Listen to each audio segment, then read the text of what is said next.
മരണത്തെയും പാപത്തെയും പിശാചിനെയും തകർത്തുകൊണ്ട് അവനെ ആയുധവർഗം വെപ്പിച്ച് പിശാചിന്റെ തലയെ തകർത്തുകൊണ്ട് എന്റെ യേശു ഉയർത്തെഴുന്നേറ്റപ്പോൾ അവൻ ഉയർത്തെഴുന്നേറ്റിൽ നിസ്തുല്യനാണ്. മരണത്തെ ജയിച്ച് ഉയർത്തെഴുന്നേറ്റ് വന്ന ഏക ഒരുവൻ ഞാൻ പ്രസംഗിക്കുന്ന യേശു ക്രിസ്തു. ഹല്ലേലൂയ. ദൈവത്തിന് സ്തോത്രം ചെയ്യുന്നു. അവൻ സ്വർഗത്തിലേക്ക് കരേറിപ്പോയപ്പോഴും നിസ്തുല്യനാണ്. അവൻ ഇന്നും നിസ്തുല്യനായതുകൊണ്ടാണ് ഞാൻ ഇവിടെ പ്രസംഗിക്കുന്നത്. ഞാൻ പറഞ്ഞില്ലേ, എന്നെ സൗഖ്യമാക്കിയ, എനിക്ക് സമാധാനം നൽകിയ, എന്റെ ജീവിതത്തിന് അർത്ഥം നൽകിയ യേശുക്രിസ്തു ഇന്ന് രാത്രി ഇവിടെയുണ്ട്. ഹല്ലേലൂയ. ആ യേശുക്രിസ്തു ഈ ഭൂമിയിലേക്ക് വന്നത് എന്നെയും നിങ്ങളെയും രക്ഷിക്കാനാ. എന്തിൽ നിന്ന് രക്ഷിക്കാനാ? പാപത്തിൽ നിന്ന് രക്ഷിക്കാൻ. പാപം ചെയ്താൽ എന്തുകൊണ്ട് ലഭ്യമാകും? പാപം ചെയ്താൽ ഒരു ശിക്ഷയുണ്ടെന്ന് വേദപുസ്തകം പറയുന്നു. പാപം ചെയ്യുന്ന ദേഹി മരിക്കും, പാപത്തിന്റെ ശമ്പളം മരണമാണ് എന്ന് വേദപുസ്തകം പറയുമ്പോൾ, ഹല്ലേലൂയ, ആ പാപം ചെയ്യുന്ന വ്യക്തിക്ക് ലഭ്യമാകുന്ന സ്ഥലമാണ് നിത്യ നരകമെന്ന് പറയുന്നത്, നിത്യദണ്ഡനമുള്ള സ്ഥലമെന്ന് പറയും, നിത്യ ശിക്ഷയുള്ള സ്ഥലം. ഹല്ലേലൂയ. നിത്യാഗ്നിയായ ശിക്ഷാവധി എന്നൊക്കെ വിശുദ്ധ ബൈബിൾ പറയുന്നത്. ആ നിത്യ നരകത്തെ കുറിച്ച് വേദപുസ്തകം പറയുന്നത് ചാകാത്ത പുഴുവും കെടാത്ത തീയുമുള്ള സ്ഥലം, കരച്ചിലും പല്ലുകടിയുമുള്ള സ്ഥലം, ഗന്ധകം കത്തുന്ന തീപ്പൊയ്ക. ഹല്ലേലൂയ. അങ്ങനെ ഒരു സ്ഥലം പാപം ചെയ്യുന്ന വ്യക്തികൾക്ക് വേണ്ടി ഒരുക്കി വെച്ചിട്ടുണ്ട്. പാപം ചെയ്യുന്ന വ്യക്തിക്ക് വേണ്ടി അങ്ങനെ ഒരു നിത്യ നരകാവസ്ഥ ഉണ്ട് എന്ന് എത്ര പേർ തിരിച്ചറിയുന്നുണ്ട്? ഹല്ലേലൂയ. അതിൽ നിന്നും രക്ഷിക്കാനാണ് യേശുക്രിസ്തു ഈ ഭൂമിയിലേക്ക് വന്നത്. അതിൽ നിന്ന് രക്ഷപ്പെടാൻ മറ്റൊരു മാർഗവും ഇല്ലാത്തത് കൊണ്ടാണ് യേശു തന്നെ പ്രഖ്യാപിച്ചു, ഞാൻ തന്നെ വഴിയും സത്യവും ജീവനുമാകുന്നു, ഞാൻ മുഖാന്തിരമല്ലാതെ ആരും പിതാവിന്റെ സന്നിധാനത്തിൽ, ഭഗവത് സന്നിധാനത്തിൽ, ഈശ്വര സന്നിധാനത്തിൽ, ഉടേ തമ്പുരാന്റെ സന്നിധാനത്തിൽ എത്തുന്നില്ല. അവനാണ്, യേശുവാണ് ഏക വഴി, യേശുവാണ് ഏക മധ്യസ്ഥൻ, യേശുവാണ് ഏക രക്ഷകൻ. ഇന്ന് രാത്രി യേശുവിനെ, ഇന്ന് രാത്രി ഹൃദയത്തിലേക്കൊന്ന് ക്ഷണിക്കാൻ തയ്യാറായാൽ നീയും നിന്റെ കുടുംബവും ഇന്ന് രാത്രി രക്ഷ പ്രാപിക്കുക തന്നെ ചെയ്യും. യേശു എന്താ നിനക്ക് വേണ്ടി ചെയ്തത്? കഴിഞ്ഞ വെള്ളിയാഴ്ചയായിരുന്നു ലോകമെമ്പാടും ദുഃഖ വെള്ളിയാഴ്ച കൊണ്ടാടിയത്. ഇംഗ്ലീഷ് ഗുഡ് ഫ്രൈഡേ എന്നാ പറയുന്നത്, ദുഃഖ വെള്ളിയാഴ്ച. ഞാന് അന്ന് പകല് സഞ്ചരിക്കുമ്പോ അനേകര് കുരിശും എടുത്തുകൊണ്ട് ചുമന്നുകൊണ്ട് മല കയറുന്നത് കണ്ടു, റോഡിലൂടെ നടക്കുന്നത് കണ്ടു. ഹല്ലേലൂയ. അവരത്രയും ചെയ്യുന്ന ആ നല്ല പ്രവൃത്തിയെ ഞാൻ അഭിനന്ദിക്കുന്നു. എന്നാൽ അവിടെ കയ്യിലിരിക്കുന്ന കുരിശ് എന്താ വിളിച്ചു പറയുന്നറിയാമോ?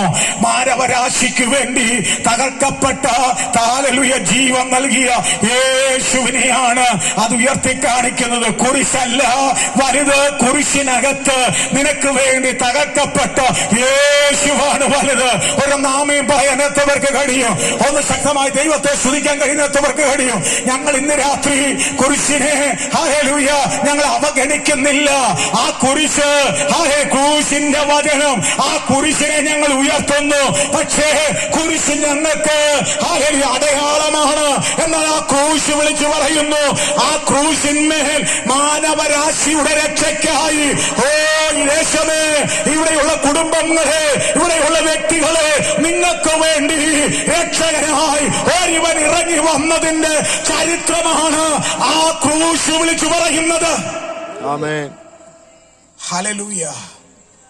ഇന്ന് രാത്രി ആ യേശുവിന്റെ അരികിലൊന്ന് വരണം. ഞാൻ നിങ്ങളെ ഗത്സമന തോട്ടത്തിനരികിലേക്ക് കൊണ്ടുപോവുകയാണ്. യേശു ക്രിസ്തു അവിടെ കമിഴ്ന്ന് കിടക്കുകയാണ്. കമിഴ്ന്ന് കിടക്കുമ്പോൾ അവന്റെ ശരീരത്തിൽ നിന്ന് രക്തത്തുള്ളികൾ പുറത്തേക്ക് വരികയാണ്. വിയർപ്പിന് പകരം രക്തമാണ് പുറത്തു വരുന്നത്. ആ അവസ്ഥയ്ക്ക് സയൻസ് പറയുന്നത് ഹെമിട്രോസിസ് എന്ന അവസ്ഥയാണ്. ഹെമിട്രോസിസ് എന്ന് പറയുന്ന അവസ്ഥയെന്ന് പറയുന്നത് വിയർപ്പ് ഗ്രന്ഥികൾ പോഷിപ്പിക്കുന്ന കാപ്പിലറി രക്തക്കുഴലുകൾ പൊട്ടി രക്തം വരുന്ന അവസ്ഥയാണ് ഹെമിഡ്രോസിസ് എന്ന് പറയുന്നത്. അങ്ങനെ ഉണ്ടാകുക എന്ന് പറയുന്നത് ഹൈപ്പർ ടെൻഷൻ ഉണ്ടാകുക. യേശുവിന്റെ ഹൈപ്പർ ടെൻഷൻ എന്നറിയാമോ? എന്റെയും നിങ്ങളുടെയും പാപത്തിന്റെ ഭാരമാണ്. ഹല്ലേലൂയ. ഇതാ യോഹന്നാൻ വിളിച്ചു പറ, ഇതാ ലോകത്തിന്റെ പാപം ചുമക്കുന്ന കുഞ്ഞാട്. എന്നെ കേൾക്കുന്ന കുഞ്ഞെ, നിന്റെ ഹൃദയത്തിൽ ഒരു പാപത്തിന്റെ ഭാരം വന്നാൽ നിനക്കുറങ്ങാൻ പറ്റുമോ? അകൃത്യം വന്നാൽ, തെറ്റു വന്നാൽ നിനക്കുറങ്ങാൻ പറ്റുമോ? ചിലപ്പോൾ എന്റെ ഞരമ്പുകൾ വരെ വലിഞ്ഞു മുറുകുമെങ്കിൽ സർവ്വലോകത്തിന്റെയും പാപം ചുമന്ന യേശുക്രിസ്തുവിന്റെ ശരീരത്തിലെ ചെറു ഞരമ്പുകൾ പൊട്ടി രക്തം പുറത്തേക്ക് വന്നു. മാത്രമല്ല, അവിടേക്ക് ഒരുവൻ ഓടി വന്ന് അവനെ ചുംബിച്ച് ഉറ്റിക്കൊടുത്തു. അവന്റെ പേരാ യൂദ. ഹല്ലേലൂയ. അവനെ പിടിച്ചുകൊണ്ട് മതകോടതിയിലേക്ക് പോയി. മതകോടതിയിലേക്ക് ചെന്ന് അവനെ ആ രാത്രി മുഴുവനും ചോദ്യം ചെയ്തു. അവന്റെ കണ്ണ് കെട്ടിയടിച്ചു, മുഖത്ത് കാർക്കിച്ചു തുപ്പി, രോമം പിച്ചിപ്പറിച്ചു. അവർക്ക് മരണം വിധിക്കാൻ അർഹതയില്ലാത്തത് കൊണ്ട് അന്നത്തെ കോടതിയായ പീലാത്തോസിന്റെ അരികിൽ വിട്ടു. പീലാത്തോസ് അവനെ വിസ്തരിച്ചു ഹെരോദാവിന്റെ വീട്ടിലേക്ക്, കൊട്ടാരത്തിലേക്ക് വിട്ടു. ഹെരോദാവിന്റെ കൊട്ടാരത്തിൽ നിന്ന് വീണ്ടും പീലാത്തോസിന്റെ അരികിലേക്ക് കൊടുത്തു. അവിടെ മാറി മാറി വിസ്തരിച്ചിട്ടും അവനിലൊരു പാപം ചൂണ്ടിക്കാണിക്കാൻ കഴിഞ്ഞില്ല. പക്ഷേ ജനം ആക്രോശിക്കുകയാണ്, അവനെ ക്രൂശിക്കുക എന്ന് പറഞ്ഞപ്പോ അവന്റെ തലയിലേക്ക് മുൾക്കിരീടം അടിച്ചു കയറ്റി. അവന്റെ ശരീരം മുഴുവനും ചാട്ടവാർ കൊണ്ട് അടിക്കപ്പെട്ടു. റാപോലെ വളച്ചു നിർത്തി. അവന്റെ ശരീരത്തിലേക്ക് ചുണ്ടകളും കൊളുത്തുകളും കല്ലുകളുമുള്ള ആ ചാട്ടവാർ കൊണ്ട് അടിച്ചപ്പോൾ ആ ശരീരം ഉഴവുചാൽ പോലെ കീറപ്പെട്ടു. എന്തിനു വേണ്ടിയാണെന്നറിയാമോ? നിന്നെ രക്ഷിക്കാൻ വേണ്ടിയാണ്, നിന്റെ പാപത്തിന് രക്ഷിക്കാൻ വേണ്ടിയാണ്, നിത്യ നരകത്തിൽ നിന്ന് നിന്നെ രക്ഷിക്കാനാണ് എന്റെ യേശു അടി വാങ്ങിയത്. ഹല്ലേലൂയ.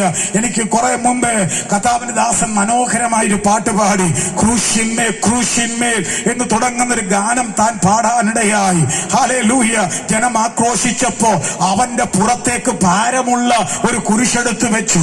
അവൻ കടന്നു പോകുന്ന യാത്ര വീണും എഴുന്നേറ്റും അവൻ യാത്ര ചെയ്യുക. ഗോൽഗോഥായിൽ ചെന്നപ്പോൾ അവന്റെ കൈകളിലേക്ക് ആണി അടിച്ചു കയറ്റി. ഹല്ലേലൂയ. സാധാരണ നമ്മൾ മനസ്സിലാക്കുന്നത് അവന്റെ കൈപ്പത്തിയിലാണ്, കൈവെള്ളയിലാണ് ആണിയടിച്ചെന്ന് നമ്മൾ ചിന്തിക്കുന്നത്.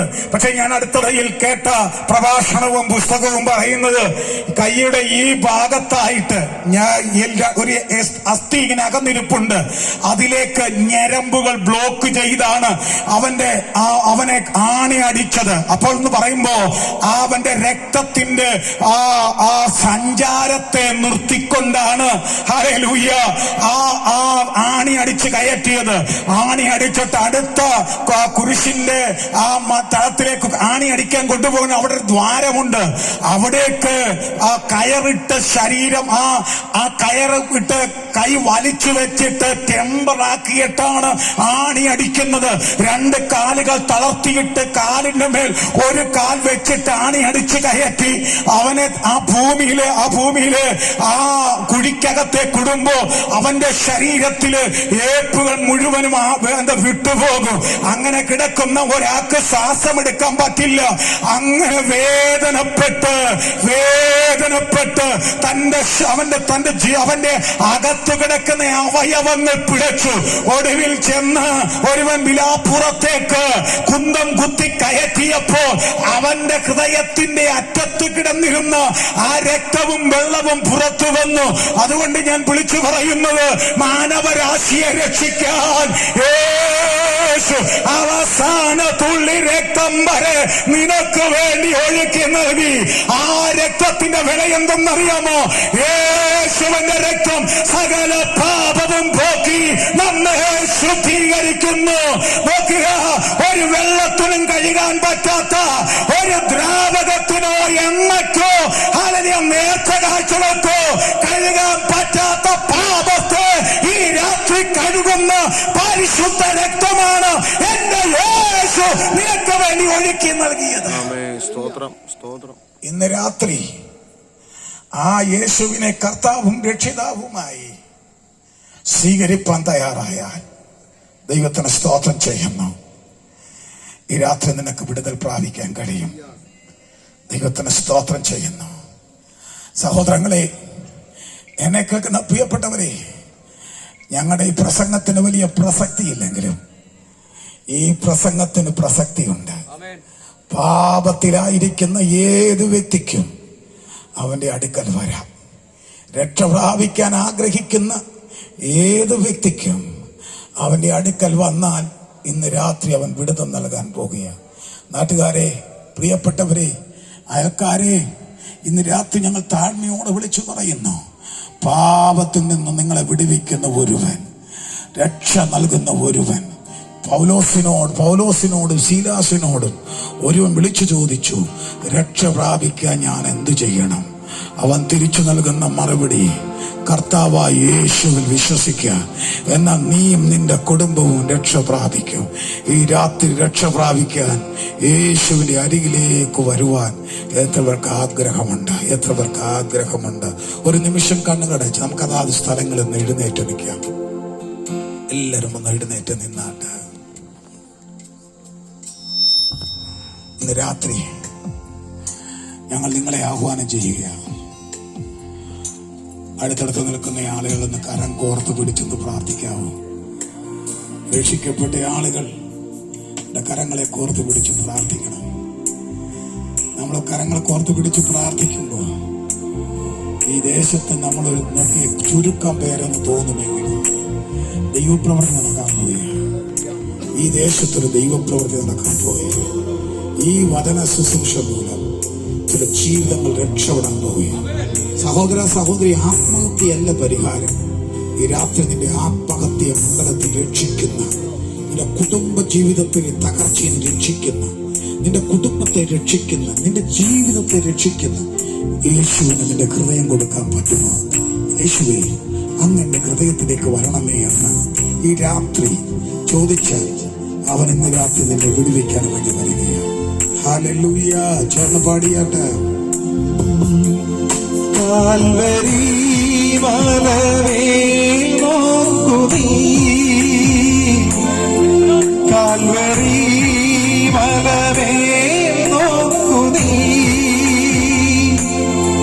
കാൽകരം ചേർന്നിതാ അണിമേൽ പോകുന്നു, കാൽകരം ചേർന്നിതാ അണിമേൽ പോകുന്നു.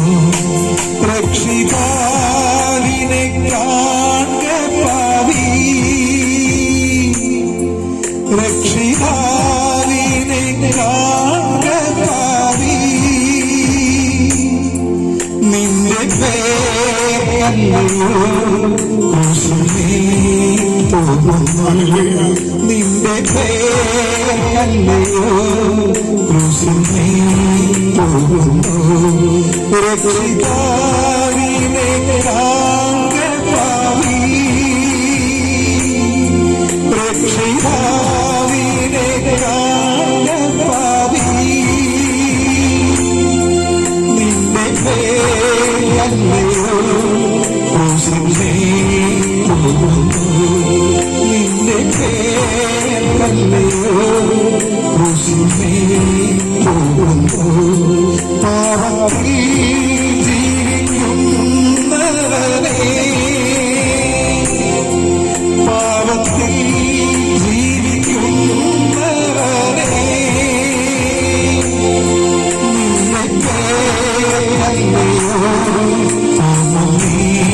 രക്ഷകൻ, നിന്റെ പേരല്ലയോ രക്ഷകൻ. രക്ഷിതാവിനെ കാണുക പാവി, രക്ഷിതാവിനെ കാണുക പാവി, നിന്റെ പേരല്ലയോ ക്രൂശിന്മേൽ പോകുന്നു, നിന്റെ പേരല്ലയോ ക്രൂശിന്മേൽ പോകുന്നു. തള്ളുക നിന്റെ പാതയല്ല, തള്ളുക നിന്റെ പാതയല്ല, കള്ളമേലുന്നെ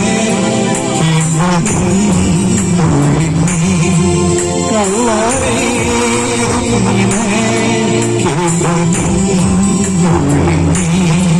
രക്ഷിതാവിനെ കാണാതി രക്ഷിതാവിനെ കാണാതി നിന്റെ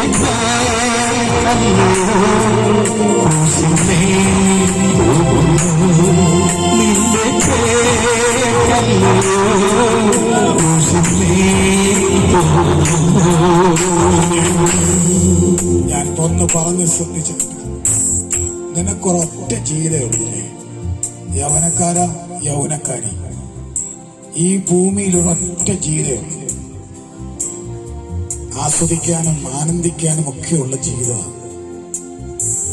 പക്ഷെ ഇന്ന് രാത്രി മരിച്ചുപോയാൽ നിന്റെ നിത്യത എവിടെയാണ്?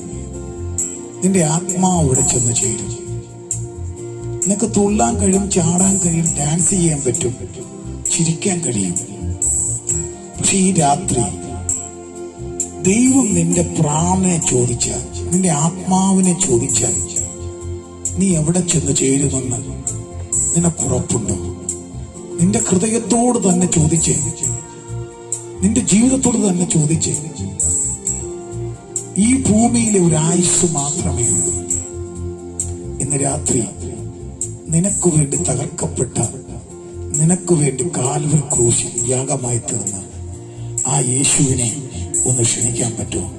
കണ്ണുകടച്ച് എല്ലാവരും ഒന്ന് പ്രാർത്ഥിച്ചാൽ, എല്ലാ കണ്ണുകളും അടച്ച് ഒരു നിമിഷം ഞങ്ങളോടൊപ്പം പ്രാർത്ഥിക്കാൻ പറ്റുന്നവർക്കെല്ലാം ഒന്ന് കണ്ണുകൾ അടച്ച് ഒന്ന് ഹൃദയത്തിലേക്ക് നോക്കിയിട്ട് പറയാം, ഈ ജീവിതം നശ്വരമാണ്, എന്റെ ജീവിതം യേശുവിന് കൊടുക്കാമെന്ന് ആരെങ്കിലും പറയുന്നുവെങ്കിൽ അവിടെ വലതുകാരം ഉയർത്തിപ്പിടിച്ചാൽ ഞാൻ നിങ്ങൾക്ക് വേണ്ടി പ്രാർത്ഥിക്കാം. എന്റെ ജീവിതം യേശുവിന് കൊടുക്കാൻ തയ്യാറാണ് എന്ന് പറയുന്ന ആരെങ്കിലും ഈ രാത്രിയിൽ അവസരം കിട്ടിയിട്ട് ഒന്ന് കരമുയർത്തി എനിക്ക് വേണ്ടി ഒന്ന് പ്രാർത്ഥിക്കണം പാസ്റ്റർ, എന്റെ ജീവിതം നിരാശയിലാണ്, എന്റെ ജീവിതം തകർച്ചയിലാണ്, എനിക്ക് വേണ്ടി, എന്റെ കുടുംബത്തിന് വേണ്ടി ഒന്ന് പ്രാർത്ഥിക്കണം എന്ന് പറയാൻ ആരെങ്കിലും ഉണ്ടെങ്കിൽ ഞാൻ അവർക്ക് വേണ്ടി പ്രാർത്ഥിക്കാൻ പോവുകയാണ്. കർത്താവേ, ഈ രാത്രി ഞങ്ങൾക്കറിയാവുന്നതുപോലെ, ഞങ്ങൾക്ക് ഒത്തിരി പാണ്ഡിത്യമില്ല, ഒത്തിരി വചന പരിജ്ഞാനമില്ല, പക്ഷെ ഞങ്ങൾ അറിയാവുന്നതുപോലെ അങ്ങേ ഉയർത്തിയിരിക്കുന്നു. ഈ ദേശത്ത് ചില കുടുംബങ്ങൾക്കകത്ത് സമാധാനം വാഴട്ടെ, ചില കുടുംബങ്ങൾക്കകത്ത് വിടുതൽ വ്യാപരിക്കട്ടെ. ഞാൻ യേശുവിന്റെ നാമത്തിൽ കൽപ്പിക്കുന്നു, ചില അന്യായ ബന്ധനങ്ങൾ അഴിഞ്ഞു മാറി, പാപത്തിന്റെ മുഖങ്ങൾ പൊട്ടിമാറി ജനം വിടുതൽ പ്രാപിക്കുവാൻ, ഹല്ലേലൂയ, യേശുവിന്റെ നാമത്തിൽ ഞങ്ങൾ കൽപ്പിക്കുന്നു. നാളെയും മറ്റന്നാളും നടക്കുന്ന ഈ ഗ്രൗണ്ടിലെ യോഗത്തിന്റെ മേൽ ദൈവ സാന്നിധ്യം ഇറങ്ങി വരണം. ദൈവദാസന്മാരെ ശക്തമായി ഉപയോഗിക്കണം. അവർ നാവിലൂടെ ഇറങ്ങുന്ന ദൈവവചനം ഈ ദേശത്തൊരു ദൈവസഭ ഉളവാകത്തക്കല്ലേ ഒരു ആത്മപ്രവൃത്തിയായി രൂപപ്പെടുവാൻ ഞങ്ങൾ ഒരുമിച്ച് പ്രാർത്ഥിക്കുന്നു. ഇനി നേരത്തെ കൊടുക്കുന്ന ജെയിംസ് പാസ്റ്റർക്ക് കുടുംബത്തിനും ടീം അംഗങ്ങൾക്കായി സ്തോത്രം ചെയ്യുന്നു. അവരിലൂടെ നടക്കുന്ന നല്ല പ്രവൃത്തി അവരുടെ ജീവിതത്തിൽ വിടുതലായി മാറട്ടെ. പ്രാർത്ഥന കേൾക്കുന്ന ദൈവമാകിയാൽ സ്തോത്രം, യേശുവിൻ നാമത്തിൽ തന്നെ ആമേൻ.